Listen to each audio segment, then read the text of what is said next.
ملیر سے منتخب رکن سندھ اسمبلی راجہ عبدالرزاق کہتے ہیں کہ نئے بجٹ میں ملیر کی کئی اسکیمیں شامل ہوں گی۔ پیپلز پارٹی قیادت کے تعاون سے ملیر کو ماڈل ضلع بنایا جائے گا۔ ذرا جان لیتے ہیں عاجز جمالی سے، اپڈیٹ کیجیے گا۔ جی دیکھیں، صوبہ سندھ میں نئے مالی سال کے بجٹ کی تیاریاں ہیں اور ایم پی ایز اپنی طرف سے بجٹ کی تجاویز دے رہے ہیں۔ اس وقت میرے ساتھ ملیر سے منتخب ایم پی اے راجہ عبدالرزاق موجود ہیں، ان سے جانتے ہیں۔ راجہ صاحب، ملیر کے عوام کے لیے نئے سال میں کیا خوشخبری ہو سکتی ہے؟ الحمدللہ ملیر میں 5 ایم پی اے اور 3 ایم این اے ہیں۔ تو جس طرح سندھ گورنمنٹ کی مہربانی ہماری قیادت کی، تو اس دفعہ ایم پی ایز کی بجٹ کو بھی بڑھایا جا رہا ہے۔ تو ویسے بھی ہم نے پچھلے جو 2018 سے لے کے بعد میں ہمارے 3 بجٹ تھے، اس میں ہم نے کافی چیزیں جو بنیادی ہمارے مسائل تھے، پانی کی، سیوریج کی، روڈ رستوں کی، فیور ٹائلز کی، اس پہ ہم نے کافی حد تک تقریباً کنٹرول کر چکے ہیں۔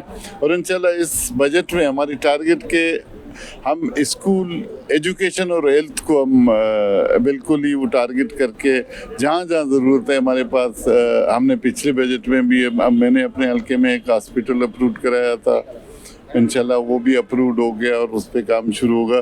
تو ہماری کوشش ہے کہ ہم ملیر کو سب مل کر اس طرح کا ایک ڈسٹرکٹ بنائیں جو کہ ایک ماڈل ڈسٹرکٹ ہو پورے سندھ میں، اور ہماری قیادت کی مہربانی ہے، پاکستان پیپلز پارٹی کی مہربانی ہے، چیئرمین صاحب کی مہربانی ہے۔ اس دفعہ چونکہ چیئرمین صاحب کا ایک مین وہ تھا کہ آپ پانی کی فراہمی کو یقینی بنائیں اور صاف پانی، ہمارے جہاں جہاں لوگ رہتے ہیں ان کو صاف پانی کی۔ اس دفعہ بھی میری پانی پہ فوکس ہے، لاسٹ ٹائم بھی ہم نے پانی پہ بہت کام کیا ہے۔ تو انشاءاللہ تعالی ہم نے مل کر ملیر کو ایک پارٹی کی قیادت کی مدد سے اور سندھ گورنمنٹ کے بجٹ سے ہم نے ملیر کو ایک بہتر اور خوبصورت ملیر بنانا ہے۔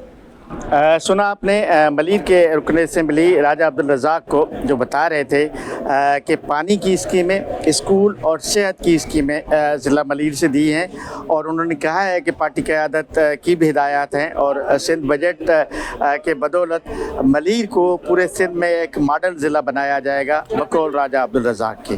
جی، کراچی بار ایسوسی ایشن نے جعلی وکیلوں کے خلاف گھیرا تنگ کر دیا۔ سٹی کورٹ کے احاطے سے جعلی خاتون وکیل کو پکڑ لیا گیا۔ مزید کارروائی تیز کر دی گئی ہے۔ اس حوالے سے بات کریں گے جواد آصف سے، بتائیے گا۔ جی بالکل، دیکھیں کراچی بار ایسوسی ایشن نے جعلی وکیلوں کے خلاف گھیرا تنگ کر دیا ہے۔ گزشتہ روز بھی جو ہے ایک جعلی خاتون وکیل کو سٹی کورٹ کے احاطے سے پکڑا گیا تھا۔ اس وقت میرے ساتھ موجود ہیں کراچی بار کرمنل کمیٹی کے چیئرمین ایڈوکیٹ ذاکر بلوچ، ان سے بات کرتے ہیں۔ ذاکر صاحب، یہ پورا معاملہ کیا ہوا تھا جو جعلی خاتون وکیل کو آپ نے گرفتار کیا ہے؟ جی دیکھیں، 3 دن پہلے میرے پاس ایک اپلیکیشن آئی، میڈم مہک کے نام سے، وہ وکیل صاحبہ ہے ہماری، وہ اپلیکیشن دیا، وہ بول رہی تھی کہ میرے نام کسی نے نومینیٹ کیا ہے، ایک ایف آئی آر کے اندر نومینیٹ کیا ہے۔ تو پھر ہم نے اس کو کہا آپ دیکھ لیں اس کو۔ جیسے ہی ہمیں پتہ چل گیا کہ وہ ایک خاتون ہے مینا سید، اس نے نام نومینیٹ کیا تھا ایف آئی آر کے اندر۔ جیسے ہی وہ کورٹ آتی ہے، کورٹ کے اندر کچھ ہمارے لیڈیز جو وکیل ہے وہ اس کو پکڑ کے لے کے آتے بار میں، ہم اس سے انویسٹیگیٹ کرتے، ہم پوچھنے پہ وہ اپنا کارڈ وغیرہ شو نہیں کر رہی ہے، وہ وکیل نہیں ہے۔ تو ہمیں پتہ چل گیا 1-2 این جی اوز بھی وہ چلا رہی ہے۔ جیسے ہی ہمیں پتہ چل گیا وہ این جی اوز چلا رہی ہے، اس کے خلاف کراچی بار نے میں نے اپنے مدعیت میں ایک ایف آئی آر کرایا، اور ایسے ٹاؤٹوں کے خلاف ہم ایک میسج بھی دے رہے تمام دوستوں کو کہ کوئی بھی ایسا ٹاؤٹ آپ لوگوں کے نظر میں آئے، آپ لوگ ہمیں انفارم کریں، ہم اس کے خلاف قانونی کارروائی کرنے کے لیے بالکل تیار ہیں۔ دیکھا آپ نے، ان کا یہی کہنا تھا۔ انہوں نے کراچی کے وکیلوں سے درخواست بھی کی ہے کہ وہ خود کراچی بار ایسوسی ایشن کے ہاتھ بٹائیں اور ان جعلی وکیلوں کے خلاف جو ہے وہ کارروائی کرنے دیں، جبکہ انہوں نے سینئر وکلاء سے بھی یہ التجا کی ہے کہ جب ان جعلی وکیلوں کو پکڑا جائے تو انہیں کسی بھی قسم کی کوئی بھی رعایت نہ دی جائے، بلکہ قانون کے حوالے کر کے ان کی خلاف سخت سے سخت کارروائی کی جائے۔ ذاکر بلوچ نے یہ بھی عزم کیا ہے کہ وہ کراچی سٹی کورٹ کو ان جعلی وکیلوں سے پاک کریں گے۔ جی، سندھ ہائی کورٹ میں پاک سرزمین پارٹی کے 2 کارکنوں کے قتل کے مقدمے کی سماعت ہوئی۔ عدالت نے ملوث ملزمان کی درخواست ضمانت پر فیصلہ محفوظ کر لیا۔ ملزمان شہریار عرف شہری اور قاضی انیس کی درخواست ضمانت پر فریقین کے وکلاء کے دلائل مکمل ہو گئے۔ مزید جانیں گے ممتاز جمالی سے، بتائیے گا۔ دیکھیں جی، آج سندھ ہائی کورٹ کراچی میں پاک سرزمین پارٹی کے جو 2 کارکنان ہیں ان کے قتل کے مقدمے میں ملزمان کی درخواست ضمانت پر آج سندھ ہائی کورٹ میں سماعت ہوئی ہے۔ اس میں ملزمان شہریار عرف شہری اور جو دوسرے ملزم ہیں قاضی انیس، ان کی درخواست ضمانت پر سماعت ہوئی۔ دونوں نے درخواست ضمانت دائر کی، جس پر عدالت نے تمام جو فریقین ہیں ان کے دلائل سن لیے ہیں، اور فریقین کے دلائل سننے کے بعد عدالت نے اس کیس کا فیصلہ اور درخواستوں پر فیصلہ محفوظ کر لیا ہے۔ اس میں وکیل صفائی کا یہ موقف ہے کہ ملزمان گزشتہ 6 سال اور 4 ماہ سے جیل میں موجود ہیں، جیل میں بند ہیں۔ استغاثہ کی جانب سے ابھی تک کوئی گواہ جو ہے پیش نہیں کیا جا سکا، جس کی وجہ سے جو ان کے کلائنٹس ہیں، یعنی کہ جو درخواست گزار ہیں، وہ بلا جواز قید میں ہیں۔ جبکہ اس میں پراسیکیوٹر رینجرز کا یہ موقف ہے کہ تھریٹس کے باوجود گواہوں کو رینجرز ہر پیشی پر جو ہے عدالت پہنچاتی ہے۔ رینجرز پراسیکیوٹر کا یہ بھی کہنا ہے کہ وکیل صفائی وقت پر نہیں پہنچتے اور ٹیکنیکل وجوہات پر کارروائی جو ہے بغیر کسی کارروائی کے ملتوی ہو جاتی ہے، جس پر جسٹس ظفر احمد راجپوت نے یہ ریمارکس دیے کہ آپ کی کوئی تحریری شکایت ابھی تک ریکارڈ پر نہیں ہے، جس پر وکیل صفائی نے عدالت میں یہ موقف اختیار کیا کہ یہ ایک سیاسی کیس ہے جس میں آج بھی گرفتاریوں کا سلسلہ جاری ہے، لہٰذا عدالت نے تمام فریقین کے دلائل سننے کے بعد درخواستوں پر فیصلہ محفوظ کر لیا ہے۔ جی کچھ دیگر خبریں ایک بریک کے بعد۔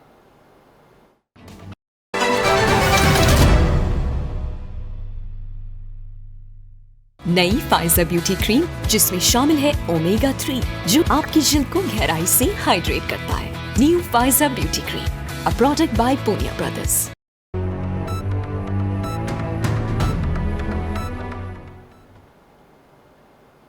Welcome back. کورنگی نمبر 4 میں پینے کا پانی نایاب، گندگی کے ڈھیر، برساتی نالا کچرے سے بھر گیا۔ علاقہ مکین کہتے ہیں کہ 3 ماہ سے زائد ہو چکے ہیں، ایک بوند پانی نہیں آیا۔ مہنگے داموں ٹینکرز خریدنا پڑ رہا ہے۔ علاقے کا برساتی نالا بھی کچرے سے بھرا ہوا ہے۔ اگر بارش ہو گئی تو نالے کا پانی سڑک پر آ جائے گا۔ مزید جان لیتے ہیں خورشید رحمانی سے، بتائیے گا۔ موجود ہیں کورنگی نمبر 4 سے، آپ کو رپورٹ کر رہے ہیں، اور یہاں پر ایک سنگین مسئلہ درپیش ہے علاقہ مکینوں کو۔ ان کا یہ کہنا ہے کہ اس علاقے میں پینے کا پانی نہیں آ رہا، وہ واٹر فلٹر پلانٹ سے پینے کا پانی خریدتے ہیں جو کہ مہنگا پڑتا ہے۔ اس کے علاوہ ایک اور مسئلہ یہاں پر درپیش ہے، اور وہ ہے یہ برساتی نالا، جو کہ میرے کیمرہ مین AK عمران آپ کو دکھائیں گے۔ یہ برساتی نالا یوں لگتا ہے کہ جیسے یہ برسوں سے صاف نہیں ہوا، اور اب مونسون کی جو بارشیں ہوں گی ان بارشوں میں اس میں بارش کا پانی جمع ہونے کے بعد یہ پانی سڑک پر آ جائے گا، اور میرے کیمرہ مین آپ کو دکھائیں گے دور تک یہ نالا بھرا ہوا ہے، اور اس میں اب تک لگتا ہے صفائی نہیں ہوئی۔ تو اگر بارش ہوئی، تیز بارشیں ہوئیں، اس کے بعد اس نالے میں پانی جو آئے گا وہ اوور فلو ہو کر اس سڑک پر آ جائے گا، جس کی وجہ سے علاقہ مکینوں کے گھروں میں پانی جا سکتا ہے، اور پھر یہاں پر جو پبلک ٹرانسپورٹ ہے اس کو بھی چلنے میں دشواری ہوگی۔ اس کے علاوہ جو یہاں پر ریزیڈینشیل ہے، رہائشی ہیں، ان کو بھی مشکلات کا سامنا کرنا پڑے گا۔ میرے ساتھ اس وقت علاقہ مکین موجود ہیں، ان سے ہم گفتگو کریں گے کہ وہ اس سارے معاملے پر کیا کہیں گے اور کیا مطالبہ سندھ حکومت سے کریں گے۔ کیا کہیں گے اس سارے معاملے کے اوپر آپ؟ ہوتا رہتا صاف، ہاں یہ بات نہیں ہے، لیکن یہ کچرا پھر آ جاتا بیچ کے وہاں سے آ رہا ہے، ہاں لیکن اکثر صاف ہوتا رہتا ہے۔ اور ان دنوں میں توڑ پھوڑ ہوئی ہے، پلیا لگا کے لوگوں نے بند کر دیا تھا جگہ کو، اور آگے ٹھیکے لگوا دیے کرائے پر، اور جہاں پہ گاڑی ایک اسکوٹر نکالنا مشکل ہو جاتا ہے۔ آپ کیا کہیں گے؟ ہاں بالکل صحیح ہے، یہی بات ہے، اس کی صفائی ہونی چاہیے سر، سمجھے۔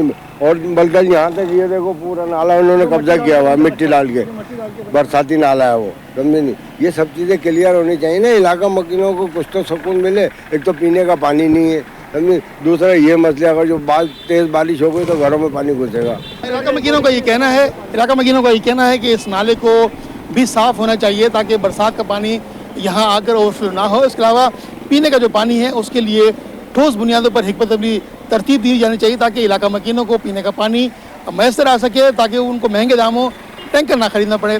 سندھ حکومت سے مطالبہ کہ سارے معاملے کے اوپر نظر ثانی کریں تاکہ علاقہ مکینوں کو مشکلات سے بچایا جا سکے۔ جی شہریوں کے لیے اچھی خبر ہے، مہنگی چینی بیچنے والوں کے خلاف حکومت کی سختی کام آ گئی۔ ہول سیل کی سطح پر چینی 1 روپے سے 1.5 روپے کلو تک سستی ہو گئی۔ تفصیلات جان لیں گے، بسیم افتخار سے اپڈیٹ کیجیے گا۔ جس وقت میں موجود ہوں جوڑیہ بازار کی چینی گلی میں، جہاں پر ہم دیکھتے ہیں کہ بڑے پیمانے پہ چینی کے سودے ہوتے ہیں، خریداری ہوتی ہے، اور یہیں سے جو ہے وہ چینی ملک کے دیگر جو شہر ہیں वहाँ तक पहुँचती है। लेकिन इस चीनी खबर से अच्छी खबर ये आई है, इस चीनी गली से अच्छी खबर ये आई है कि यहाँ पर चीनी की कीमतों में जो है वो कमी वाक़ हुई है। बिलखुसूस बात करें होलसेल की सतह पर तो होलसेल में चीनी जो है तकरीबन 1 रुपये से 1.5 रुपये तक सस्ती हुई है। इसी के साथ साथ जो चीनी की कीमतें थी वो होलसेल में 169 रुपये तक पे पहुँच गई थी। लेकिन अब खबर यह है कि 168 रुपये और कहीं कहीं पे 167 रुपये 50 पैसे में भी सौदे हो रहे हैं। शफकत महमूद हमारे साथ मौजूद है जो कि ताजिर हैं चीनी के। शफकत साहब, चीनी की कीमतों में जो कमी हुई है वो बताइएगा, कितनी हुई है कमी और बुनियादी वजूहात क्या हैं? चीनी में जो इस वक्त हालिया जो कमी वाकई ये 14 मई के इस बयान के बाद से कि जब हमारे नायब वज़ीर-ए-आज़म इसहाक़ डार साहब ने एक बयान दिया था कि जी चीनी को कंट्रोल किया जाए, 154 से 159 रुपये के दरमियान इसको लाया जाए। इसके बाद से चीनी में कमी आना वाक़या शुरू हो गई है। अगर गवर्नमेंट इसी तरीके से डंडा उठाती रही तो इंशाअल्लाह चीनी की मज़ीद प्राइसेस कम हो जाएंगी, और अगर गवर्नमेंट सो गई तो भैया माफिया फिर जिंदाबाद, 180 रुपये किलो खाएंगे आप लोग। जी बिल्कुल, ये थे शफकत महमूद जिनका कहना है कि डिप्टी वज़ीर-ए-आज़म की जानिब से ये नोटिस भी लिया गया था और अहकामात भी जारी किए गए थे और ये कहा गया था कि चीनी की कीमतों में कमी होनी चाहिए, जिसके साथ हम देख रहे हैं कि होलसेल में अब जो है वो नज़र आना शुरू हो गए हैं और होलसेल में चीनी की कीमतों में कमी जो है वो वाक़या होने शुरू हो गई है। यही वजह है कि होलसेल में चीनी जो है वो इस वक्त तकरीबन कहीं पे 168 रुपये, कहीं पे तकरीबन 167 रुपये 50 पैसे में होलसेल की सतह पर फ़रोख्त हो रही है। तमाम रिटेल की सतह पर भी जो है वो रिलीफ देने की ज़रूरत है। रिटेल की सतह पर हम देख रहे हैं कि मुख्तलिफ इलाकों में चीनी कहीं पे 180 रुपये किलो और जो दूर दराज इलाके हैं वहाँ पे 185 रुपये किलो तक पर फ़रोख्त की जा रही है, जहाँ पर ना सिर्फ कार्रवाई करने की ज़रूरत है बल्कि रिटेल की सतह पर भी जो है वो चीनी की कीमतों में कमी के लिए इक़दाम की ज़रूरत है। जी, शहर में जारी गर्मी के बायस हामिला ख़वातीन भी मुतासर होने लगीं। डॉक्टर शहला अफशीन कहती हैं कि इस मौसम में ख़वातीन घरों से गैर ज़रूरी ना निकलें। मज़ीद जान लेंगे इब्राहिम रिंद से, बताइएगा। जी देखिए, बिल्कुल शहर कायद में गुज़श्ता कई रोज़ के दौरान जारी गर्मी के बायस जहाँ पर दीगर अफराद और नौजवान मुतासर हो रहे हैं, वहीं पर इस गर्मी से हामिला ख़वातीन भी शदीद मुतासर होकर मुख्तलिफ़ अस्पतालों में रिपोर्ट हो रही हैं। इस वक्त हम मौजूद हैं urban health centre north Karachi में। यहाँ पे भी गहनी की ख़वातीन बड़ी तादाद में यहाँ पर रिपोर्ट हो रही हैं, जिनको यहाँ की माहिर इमराज़ नस्वां डॉक्टर जो हैं बेहतर तिब्बी सहूलियात फराहम की जा रही हैं। हम बात करेंगे डॉक्टर शहला अफशीन साहिबा से जो कि माहिर इमराज़ नस्वां हैं और इस वार्ड की इंचार्ज भी हैं। इनसे पूछेंगे कि इस हवाले से क्या कहें। मैडम, क्या कहेंगे इस हवाले से, जहाँ गर्मी से मुतासर हो रहे हैं दीगर अफराद, हामिला ख़वातीन भी मुतासर हो रही हैं, क्या कहेंगे? अस्सलाम वालेकुम। सबसे पहले कि ये जो गर्मी है आजकल, जैसे हीट वेव का जो थोड़ा सा चल रहा है, बहुत ज़्यादा गर्मी है, तो इस टाइम पे पेशेंट डिहाइड्रेशन में जा सकते हैं।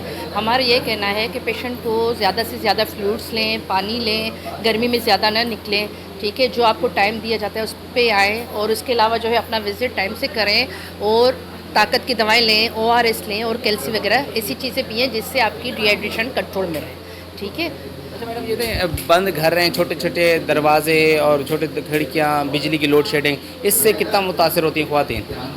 इससे अच्छी खासी ख़वातीन मुतासर होती हैं और मोस्टली जो है 10 to 15% तो ख़वातीन जो होती है वो डिहाइड्रेशन में आती हैं। थोड़ा भी पेन हो तो डिहाइड्रेशन की वजह से वो पेन ज़्यादा बढ़ जाता है, ठीक है ना। तो इस वजह से बहुत सी मुतासर होती है डिहाइड्रेशन, गैस्ट्रो मोशन, उसकी वोमिटिंग की वजह से बहुत सी औरतें हमारे पास आती हैं, जिसको जब हम उनको समझाते हैं कि भाई आप फ्लूइड ज़्यादा लो, आप गर्मी से ज़्यादा ओपन एरिया में बैठो और लोड शेडिंग है तो आप अपने पास कोई ऐसी चीज़ अल्टरनेटिव रखो, ठीक है, तो जिससे इनकी ये मसले ना हो। ठीक है, बहुत शुक्रिया मैडम शहला अफशीन साहिबा जिन्होंने तफसीली बताया कि इस मौसम में जहाँ पर दीगर अफराद मुतासर हो रहे हैं वहाँ पर हामिला ख़वातीन भी मुतासर हो रही हैं, तो उनको चाहिए कि साफ़ सुथरी खुराक इस्तेमाल करें, कोशिश करें खिड़कियाँ और दरवाजे खोल के रखें ताकि ताज़ा हवा उनको मिलती रहे। अगर कोई पेचीदगी होती है तो फौरी तौर पर करीबी अस्पताल पहुँच के अपना इलाज कराएँ। जी, जदीद दौर में बुजुर्ग शहरियों के इलाज और तर्ज ज़िंदगी के लिए नए रास्ते हमवार करना एक जिम्मेदारी। We care social welfare society की जानिब से साइंसी कॉन्फ्रेंस का इनेकाद। कॉन्फ्रेंस में मुख्तलिफ जामियात के माहिरीन का इजहार ख्याल जारी है। तफसीलात जानेंगे, मीर कैरियर से बताइएगा।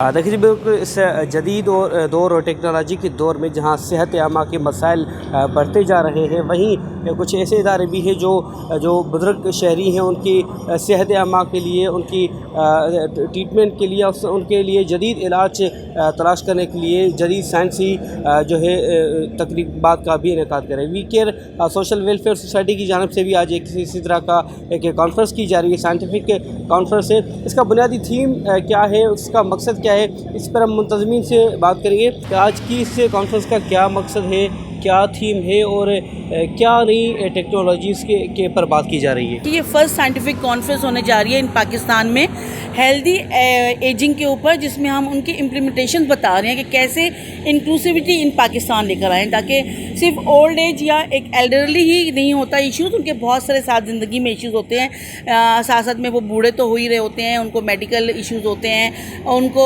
सोशल इश्यूज़ बहुत सारे होते हैं, इकोनॉमिकल बहुत सारे इश्यूज़ होते हैं, और उन सब के ऊपर डिस्कशन है। और ये पैनल हमारी डिस्कशन चल रही है, डिफरेंट सेक्टर्स के लोग आके अपने व्यूज़ दे रहे हैं, प्लान्स बता रहे हैं कि हम इसके अंदर क्या मज़ीद बेहतरी ला सकते हैं कि जो हमारे बुज़ुर्ग हैं उनको भी ज़िंदगी भरपूर गुजारने का, जो ज़िंदगी जवानी में उन्होंने गुजारी हुई है, बुढ़ापे में भी उनको एक भरपूर ज़िंदगी गुजारने का मौका मिले। तो इसी सिलसिले के ऊपर इम्प्लीमेंटेशन प्रोग्राम चल रही है आज। देखिए जी, बिल्कुल मुंतज़मीन का कहना है कि जो बुज़ुर्ग शहरी हैं उनकी सेहत और उनकी ज़िंदगी गुजारने का जो तरीक़ेकार है, उसके हवाले से एक साइंसी जो है साइंटिफिक कॉन्फ्रेंस का इनेकाद किया जा रहा है, जिसमें मुख्तलिफ जामियात के जो माहिरीन हैं इस पर तबादला ख़याल करेंगे और नई नई टेक्नोलॉजीज़ और ख़ास तौर पर आर्टिफिशियल इंटेलिजेंस से होने वाले इलाज पर भी यहाँ पर गुफ्तगू की जाएगी। जी, हैप्पी होम स्कूल में सालाना एकेडमिक फेस्ट का इनेकाद किया गया। तलबा साल भर सीखी गई चीज़ों को अमली तौर पर पेश कर रहे हैं। प्रिंसिपल अमरीन कहती हैं कि इवेंट का मकसद बच्चों की जहनी नशोनुमा को फ़रोग़ देना है। अक्सर शेख से तफसीलात ले लेंगे, बताइएगा। आज बिल्कुल हैप्पी होम स्कूल जौहर कैंपस में आज जो है एकेडमिक फेस्ट सेलिब्रेट किया गया है, और इस इवेंट का करवाने का क्या मकसद है और बच्चों के लिए स्पेशली जो छोटे प्रेप क्लास और नर्सरी क्लास के स्टूडेंट्स हैं उनके लिए कितना ज़रूरी है, ये जानते हैं प्रिंसिपल अमरीन से। अमरीन, आप हमें बताएगा कि आज आपके स्कूल के अंदर छोटे छोटे बच्चों का जो एक एकेडमिक फेस्ट, हम इसको कह सकते हैं कि हैप्पी लर्निंग हब है, वो आपने सेलिब्रेट किया है, तो ये बच्चों के लिए कितना ज़रूरी है? देखिए, बच्चों की जो नशोनुमा होती है उसमें तालीमी, गैर निसाबी और निसाबी दोनों सरगर्मियाँ इंपॉर्टेंट होती हैं। तो HHS में हम हमेशा इन चीज़ों का बहुत ज़्यादा ख्याल रखते हैं, बच्चों की ऑल राउंडेड पर्सनालिटी पे वर्क करते हैं। हैप्पी लर्निंग हब बेसिकली जो हम पूरा साल बच्चों को निसाबी सरगर्मियाँ जिनके सिलेबस एंड करिकुलम की पढ़ाते हैं, किस तरीके से बच्चे एक्टिविटी बेस्ड लर्निंग कर रहे हैं। एक्चुअली बच्चे आज उन चीज़ों का डिस्प्ले कर रहे हैं ताकि हम लोगों को भी दिखाएं कि हमारी टीचर्स किस तरह की चीज़ें बनाती हैं, और ज़्यादातर सामान टीचर्स का खुद से बनाया हुआ है। तो टीचर मेड मटेरियल के थ्रू, एक्टिविटीज़ के थ्रू जो बच्चे सीख रहे हैं, आज उस चीज़ का डिस्प्ले है। उसके अलावा हमने कुछ मुख्तलिफ और एक्टिविटीज़ भी रखी हैं, जिसमें स्पोर्ट्स भी है, आर्ट्स एंड क्राफ्ट भी है, सोशल इमोशनल लर्निंग भी है, और लीड एंड मी का स्टॉल भी है, जिसपे बच्चे ना सिर्फ तालीमी एतबार से बट अपनी शख्सियत पे भी वर्किंग करते हैं, जो कि बहुत ज़रूरी है। बिल्कुल, प्रिंसिपल अमरीन हमारे साथ मौजूद थी, जिनका यही कहना था कि ये जो एक्टिविटीज़ हैं बच्चों के लिए पढ़ाई के साथ साथ भी ज़्यादा ज़रूरी है, क्योंकि जो पूरे साल पढ़ते हैं जब उन्हें प्रैक्टिकल करते हैं तो उनको इस चीज़ के अंदर ज़्यादा मज़ा आता है। जी, ग्लोबल एजुकेशन स्कूल में science and techno fest exhibition का इनेकाद किया गया, जिसमें तालिबे इल्मों ने अपनी सलाहियतों का भरपूर मुजाहरा किया। कोई डैम बनाकर इंजीनियर बनना चाहता है तो किसी को IT में आगे बढ़ना है। तफसीलात जानेंगे अक्सर शाहिद से। जी बिल्कुल, शहर कराची के मुख्तलिफ तालीमी इदारों में देखा जाता है कि तालीमी सरगर्मियों के अलावा जो है वो साइंस एग्जीबिशन, टेक्नोफेस्ट जैसे जो फैशंस होते हैं या फिर जो हम देख लें कि तालीमी सरगर्मियाँ होती हैं उनको जो है वो उजागर किया जाता है। मैं इस वक्त ग्लोबल हायर एजुकेशन स्कूल में मौजूद हूँ, जहाँ पर लो फीस में जो है वो बच्चों को ऑक्सफोर्ड की स्टडी दी जाती है, और यही वो बच्चे हैं जो शानदार तरीके से उन्होंने ये देखें कि यहाँ पर जो है वो साइंस एग्जीबिशन में वो चीज़ें बनाई है जो हम या तो सोचते हैं या फिर कर नहीं पाते। इस तरीके के मैसेज जो है वो यहाँ के स्टूडेंट जो है वो कन्वे करना चाहते हैं कि शहर को जो किस तरीके से बेहतर किया जा सकता है। एक बड़ा प्रोजेक्ट मुझे साइंस एग्जीबिशन का यहाँ पर नज़र आ रहा है। यहाँ इसकी जो है वो एक्सपर्ट भी मौजूद है, इनसे बात कर लेते हैं। आप ये बताओ, इतना बड़ा आपने यहाँ पे प्रोजेक्ट बनाया है, क्या मैसेज कन्वे करना चाह रही हो? हम ये मैसेज करना चाह रहे हैं जो हमारे गवर्नमेंट में भी है वो भी ऐसा ही कुछ करे, ऐसे ग्रीन लाइट बनाए, ऊपर मेट्रो बनाए। फिर अच्छा, आपने यहाँ पर मैं देख रही हूँ घर भी बनाया है, स्कूल भी बनाया है, सिक्योरिटी भी बनाई है, इसका क्या मतलब है? कहा हमारी सिटी में भी यही हो, ये तमाम चीज़ें होनी चाहिए। जी। अच्छा, आपको कितने दिन लगे इसे बनाने में? टोटल 2 दिन तो लगी है। 2 दिन लगे हैं, और यकीनी तौर पे देखा जा सकता है अच्छी खासी यहाँ पर जो मेहनत होती हुई नजर आ रही है। यहाँ पर और भी जो है वो प्रोजेक्ट्स बनाए गए हैं, डे नाइट बनाए गए, क्रेन बनाई गई है। यहाँ पर क्रेन किस तरीके से काम कर रही है? अच्छा, ये बताओ, ये क्रेन बनाने का क्या मतलब है? नहीं, ताकि हम बता सकें कि कैसे चलती है। जी, बना के यूज करके दिखाओ।